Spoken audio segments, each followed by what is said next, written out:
Deadbug with constant tension block squeeze.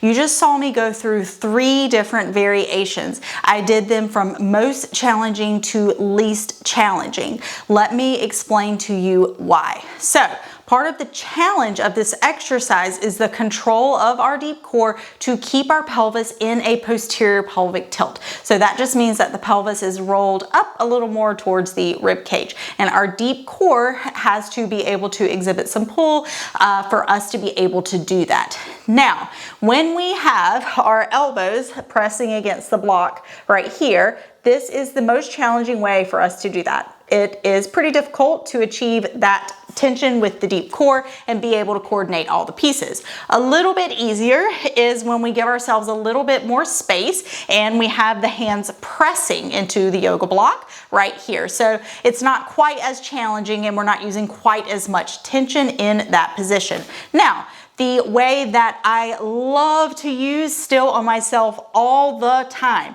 is this one right here, because we can actually kind of pull on our knees just a little bit more to help ourselves get into that posterior pelvic tilt. And that can feel really nice on our low back and help us get a lot of nice deep core activation.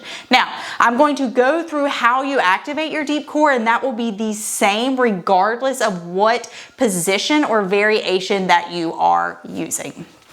The first important thing we want to remember is that when we are activating our deep core, that means that we shouldn't be getting a lot of tension up in our neck, okay? The neck, the upper traps, and the chest need to stay really soft while we're doing this exercise. We want the majority of the tension in our body to be in between our hip bones. We want to also really avoid over gripping with these upper abs right here. So that will look like the rib cage kind of pressing down into the ground from the top. We want to think more about the rib cage being parallel to the ground and the pelvis rolling under.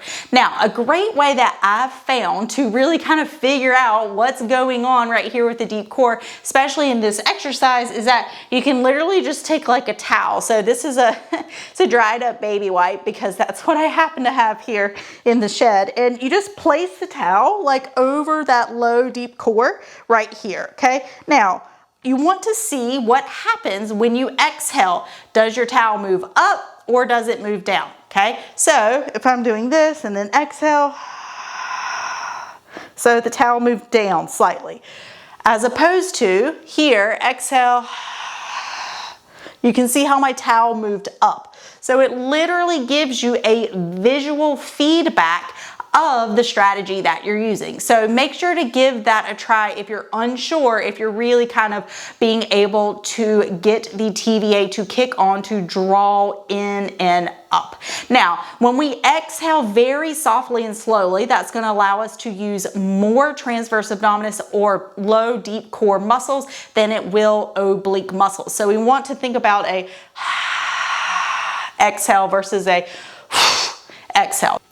Just because you exhale does not mean that you are activating your deep core. Please remember this. You still need to activate with intention. Yes, your deep core reflexively contracts on an exhale, but I want you to actively create tension in your low deep core on those exhales.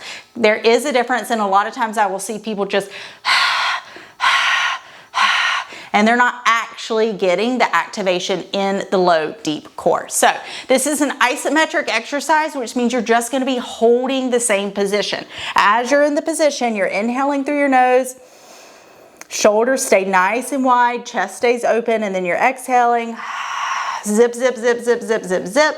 And then on your inhale, you don't want to just lose everything you did, okay? You don't want to just lose all the tension. On your inhale, you're going to keep a little bit of tension, and then on your exhale, you're going to recreate that really nice zipping sensation again. Now, it is your goal to really kind of make sure that that low back isn't doing this number right here, okay? So choose the position that allows you to truly get that low deep core and keep that low back kind of anchored to the ground without squeezing your glutes. All right, you got it.